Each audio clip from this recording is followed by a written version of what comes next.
Hello दोस्तों, welcome to Mantra classes. मैं Nancy आपके अपने यूट्यूब चैनल मंत्रा क्लासेस में आपका स्वागत करती हूँ।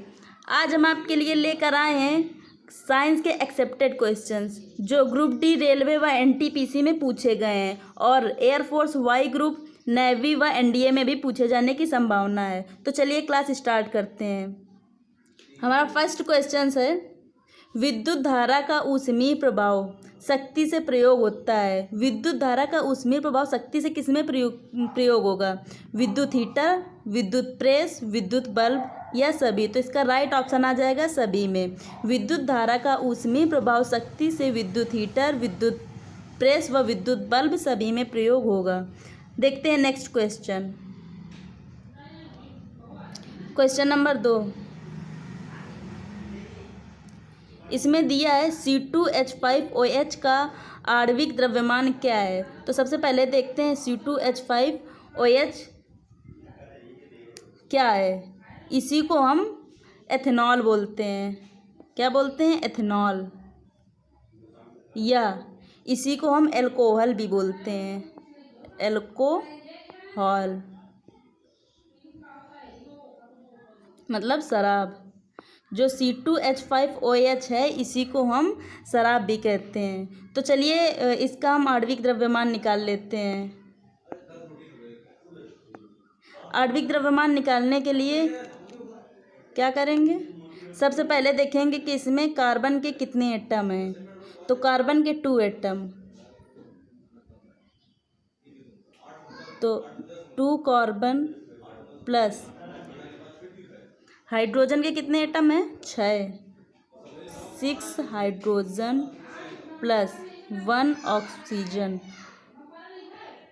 चलिए इसको सॉल्व करते हैं।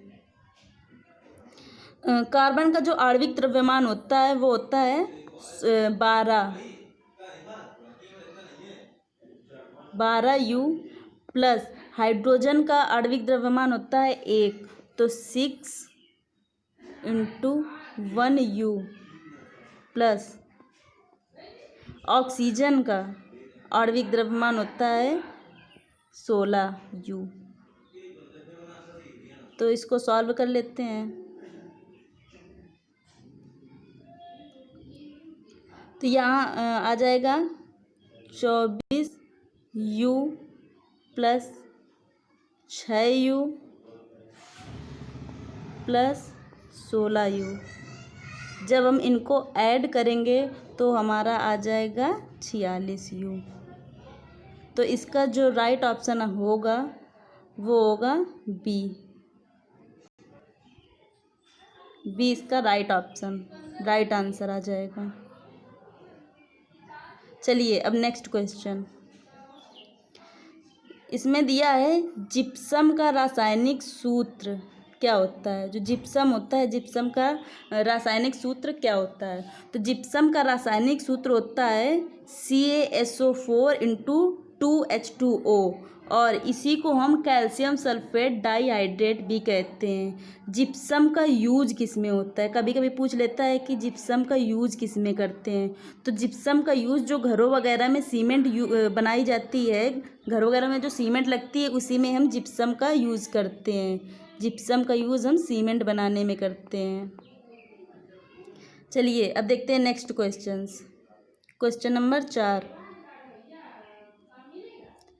इसमें दिया है धातुएं अम्ल के साथ अभिक्रिया करके निर्माण करती हैं।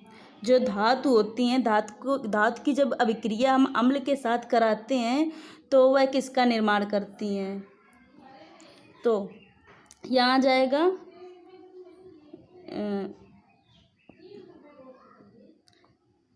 धातु की अभिक्रिया जब अम्ल के साथ कराएंगे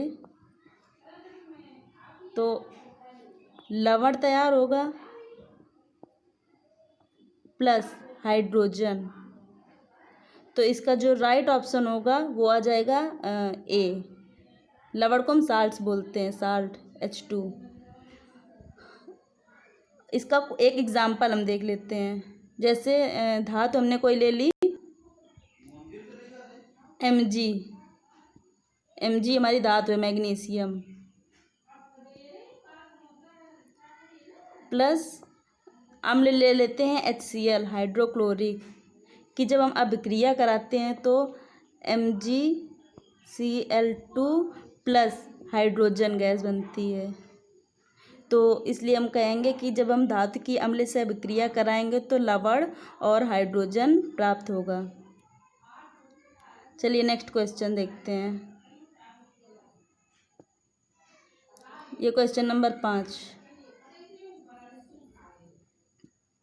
क्वेश्चन नंबर 5 इसमें दिया है कौन सा संतृप्त हाइड्रोकार्बन है। संतृप्त हाइड्रोकार्बन है तो संतृप्त हाइड्रोकार्बन निकालने के लिए फार्मूला होता है CnH2n+2 सॉरी CnH2n+2 ये संतृप्त हाइड्रोकार्बन निकालने का फार्मूला होता है। तो इसी के बेस पे हम निकाल कर देखते हैं। तो देखिए संतृप्त हाइड्रोकार्बन में हमेशा कार्बन के बीच सिंगल बॉन्ड होता है। तो इसका जो ऑप्शन ए है इसको जब हम देखेंगे, इसको जब हम इस फार्मूले पे रखेंगे तो जब हम n को 2 मानेंगे तो C इधर आ जाएगा C2 और H में जब हम यहाँ पर 2 रखेंगे तो 2 दूनी 4 प्लस इधर से 2 तो इधर हो जाएगा 6। तो ये हमारा गलत हो गया। अब देखते हैं ऑप्शन बी। इसमें जब हम n को 2 मानते हैं तो इधर तो C2 आ जाएगा, फिर इधर H2 तो H2 इंटू 2 को जब हम मल्टीप्लाई करेंगे तो 4 + 2 तो इधर आ जाएगा 6। तो ये भी गलत हो गया। अब देखते हैं ऑप्शन सी। ऑप्शन सी में जब हम n को 3 मानते हैं तो इधर आ जाएगा C3 प्लस H2 इंटू 3 + 2 तो 3 दूनी 6 7 8 तो H8 आना चाहिए, यहाँ 6 आ रहा है तो ये भी गलत। अब देखते हैं ऑप्शन डी।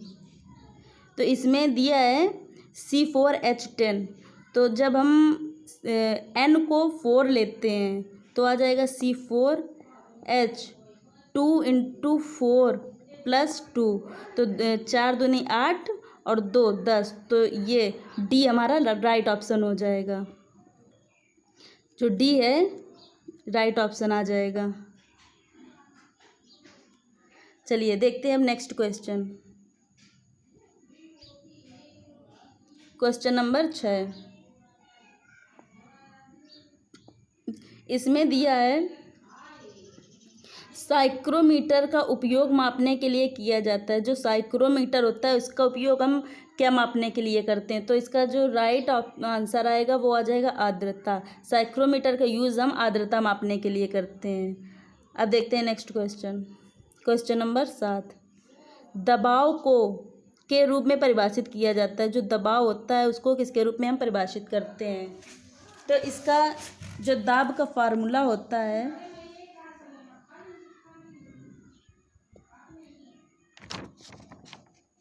दाब का फार्मूला होता है दाब बराबर जोर बटा क्षेत्रफल। तो इसका जो राइट ऑप्शन होगा वो आ जाएगा ए। दाब की इकाई पास्कल होती है।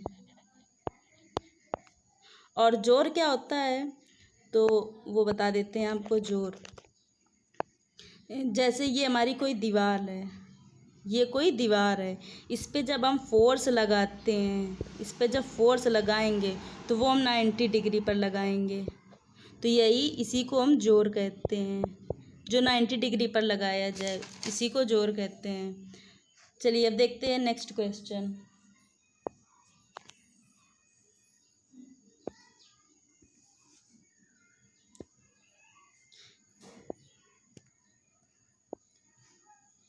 क्वेश्चन नंबर 8 यदि किसी वस्तु का द्रव्यमान पृथ्वी पर 60 kg है तो चंद्रमा पर किसी वस्तु का द्रव्यमान कितना होगा।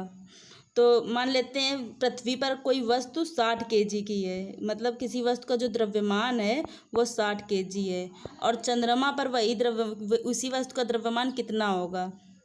तो जो द्रव्यमान होता है वह कभी परिवर्तित नहीं होता है, जो पृथ्वी पर होगा वही चंद्रमा पर भी होगा। तो चंद्रमा पर भी 60 kg आ जाएगा। यहीं पर अगर kg की जगह न्यूटन भार दिया होता तो वह परिवर्तित हो जाता।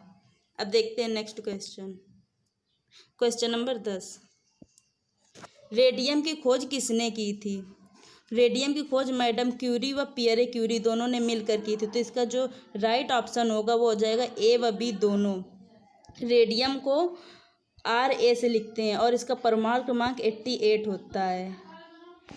यह चमकने वाली एक धातु होती है। जो रेडियम है वह चमकने वाली धातु है, चमकने वाली धातु। चलिए अब देखते हैं नेक्स्ट क्वेश्चन।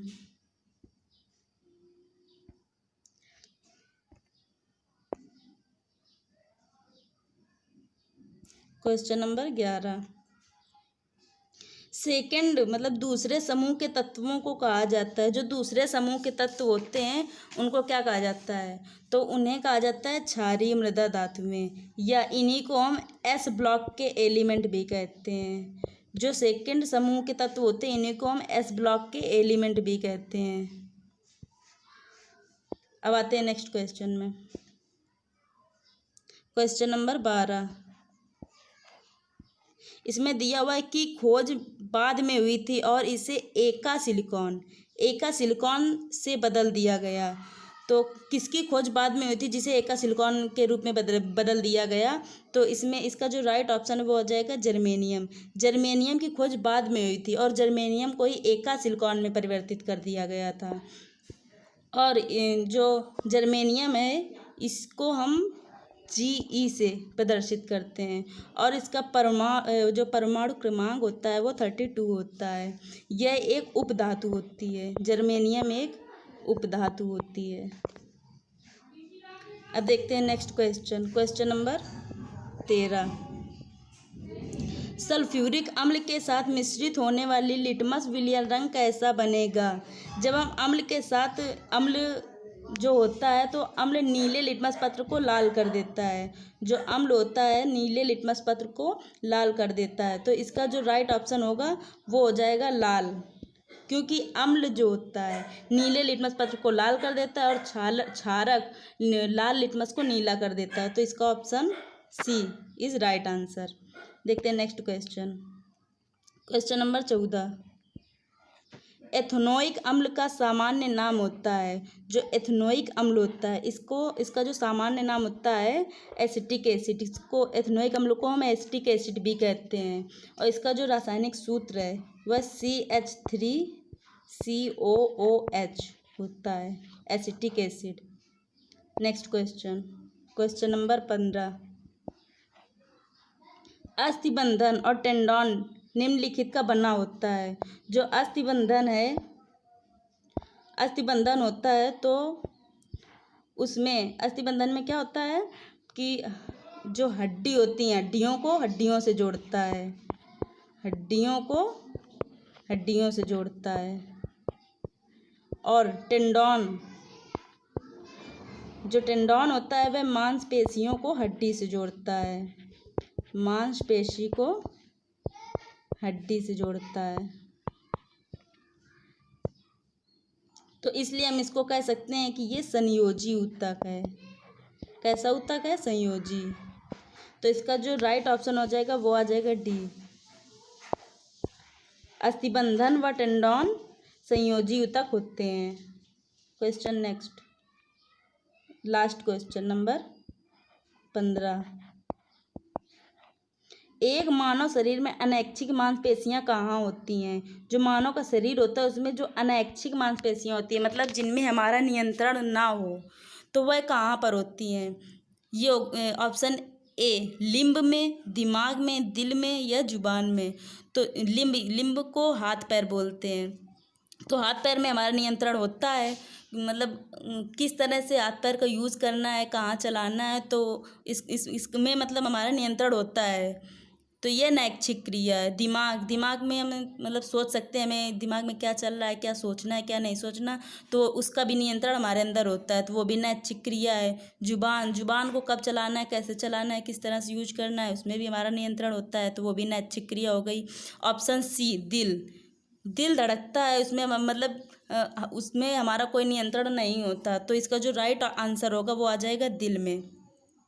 तो चलिए आज की क्लास हम यहीं तक रखते हैं। आई होप आपको क्लास अच्छी लगी होगी। अगर क्लास अच्छी लगी है तो वीडियो को शेयर करें और लाइक करें। मिलते हैं नेक्स्ट वीडियो में। धन्यवाद।